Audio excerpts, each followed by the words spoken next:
Welcome back, everybody, to The Choices Hour, your favorite podcast. Today, we're going to start by discussing how to discern and make our own choices. So, discernment is basically contemplating and deciding our choices by analyzing, in this case, which choice will lead you closer to God. So, I did a lot of reading about this. I'm the resident expert, and what I can say is that St. Ignatius's greatest gift to us, or his idea of God's greatest gift to us, was the gift of a reasoning heart. I read that in A Way to Discern God's Will.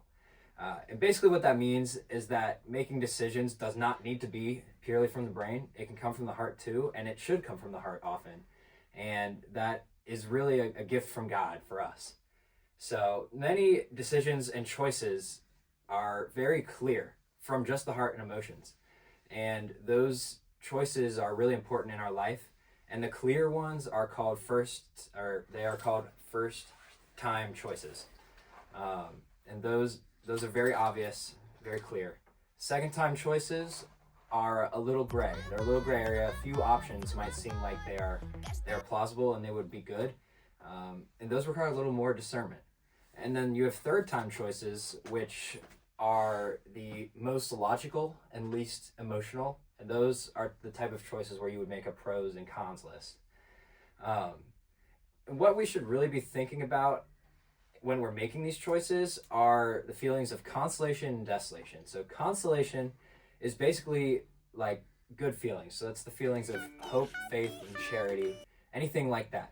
Feelings of desolation are the exact opposite. They are darkness and disturbance and whatnot. And feelings of consolation are generally what you look for, but they can be misleading. In Ignatian Discernment of Spirits, they wrote about how consolation can come from a sort of a bad spirit and lead us to the wrong choice.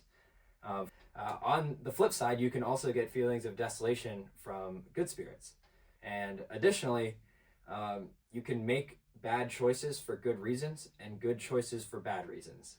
And that's from Making Choices, the reading. Now, I'll tell you what, that was a lot of technical detail and frankly a bit of yap. So what we need is some concrete example. How many of you guys have watched Lord of the Rings, Fellowship of the Ring? All of you? All of you? Okay, great. There were a lot of choices in this movie that a lot of characters had to make. So Luke, you seem like a pretty smart guy. How about you tell me about some of the choices? Yeah, of course. So the beginning of the story, just the first 30 minutes, gives so many choices. There's obviously the one ring and Bilbo owning it. He always wants it, keeps it. He doesn't acknowledge a lot of the time that he might be influenced by the ring, but he just wants to keep it. And Gandalf immediately gets suspicious. And when Gandalf finds the ring, he then makes the choice that he doesn't want it and instead gives it to Frodo, who's Bilbo's nephew, if I remember correctly. And that starts the whole chain of reaction of just the ring just going on Frodo the full journey. And Gandalf actually made the idea of discernment of choices by saying to Frodo, I forgot exactly when, but when Frodo asked, who do I trust? Gandalf said, trust yourself, no one else. Follow your heart, and what it thinks you should do, you should do. Another choice is at the end of the movie when Frodo decides to go alone and leave everyone else because he is realizing that everyone around him is a sort of dependency who might try to get the ring no matter what. But then Sam comes along and tries to come with him, but hobbits can't swim. So he starts drowning, but Frodo decides that having Sam, even just one person, that he's fine. So he picks him up, puts him on the boat, and decides that having at least one friend with him would be a good idea. Now, if you want to try to find yourself, how do you make choices? There's a specific prayer for the first and second week of Ignatius's ideas. So the first week prayer is based off the ideas of what Evan said, spiritual consolation and desolation, or the union or lack thereof with God. The second experience, which is based on the second week, deals more with how to deal with and get rid of evil spirits that might be within you that are giving spiritual desolation.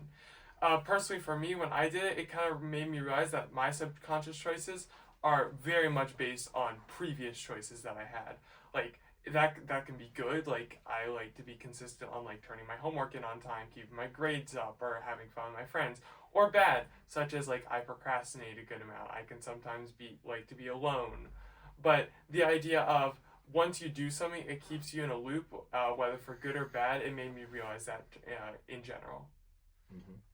Yeah, and so prayer is very interconnected with these decisions, and so that's why using discernment to make choices is a very good way to build your friendship with Jesus and God, because you should be including Him in every decision you make, both through praying and asking for His help, but also thinking what would Jesus do.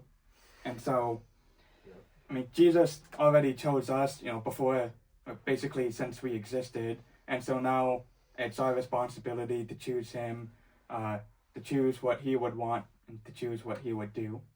Yeah, and just remember, like, the goal is to build a close relationship with God every time you make the choice. So.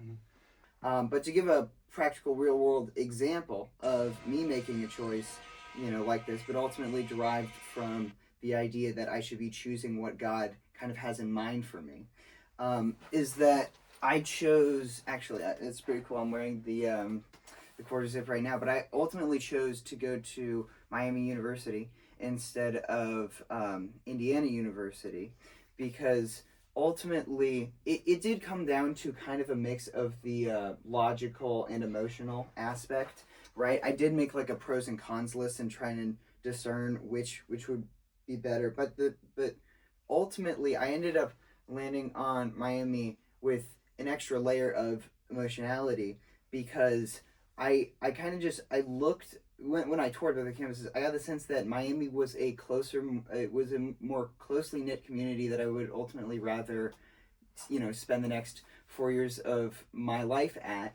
And so because of that, I ultimately do believe Jesus wants what's best for me, and I think that would be what was best for me. So that's ultimately how I that kind of connects the idea of discerning the choices for what's in Jesus's will to your everyday life, and how I applied that practically to my own life. For sure, yeah. Well, that's all the time we have today. I hope you guys enjoyed your time with The choice is yours. Make good choices. Mm-hmm.